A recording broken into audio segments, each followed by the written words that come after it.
Have you ever seen someone judged just by how they look, only to discover later that they were the hero nobody expected? That's exactly what happened to a quiet janitor, a single dad with nothing but his old mop, a tired smile, and a tattoo everyone laughed at. By the end of this story, you'll see how he went from being ridiculed to saving the life of a powerful bank CEO.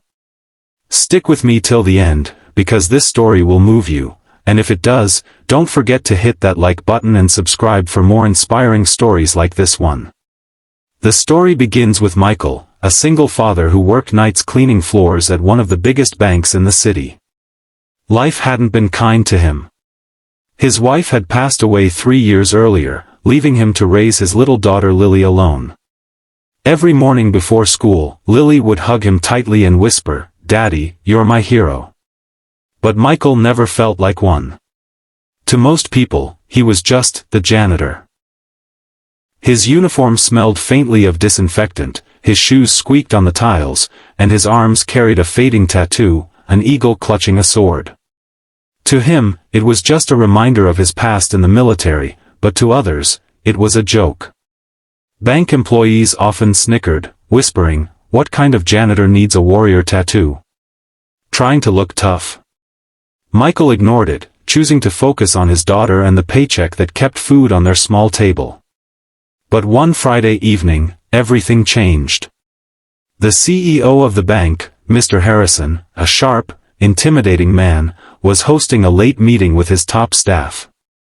Michael was quietly cleaning the lobby downstairs when the glass doors suddenly burst open. 3 masked men stormed in, each armed with guns. The tallest one barked orders, "Nobody move. This is a robbery." Panic spread like wildfire. Employees froze, some screamed, others dropped to the floor in fear.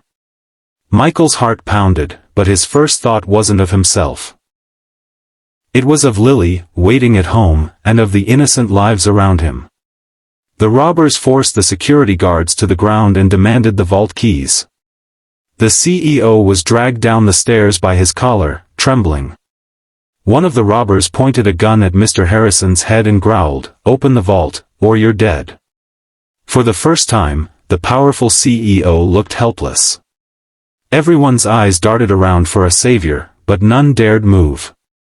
And then, from the corner of the room, Michael slowly stepped forward, mop still in his hand. One of the robbers laughed. "What's this? The janitor? Going to mop us to death?" The others joined in, mocking his tattoo that peeked from under his sleeve. "Look at that. A warrior bird? What a joke." Their laughter echoed in the tense room, but Michael didn't flinch.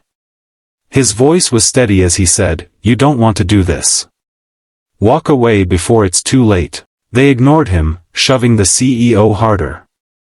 That was the breaking point.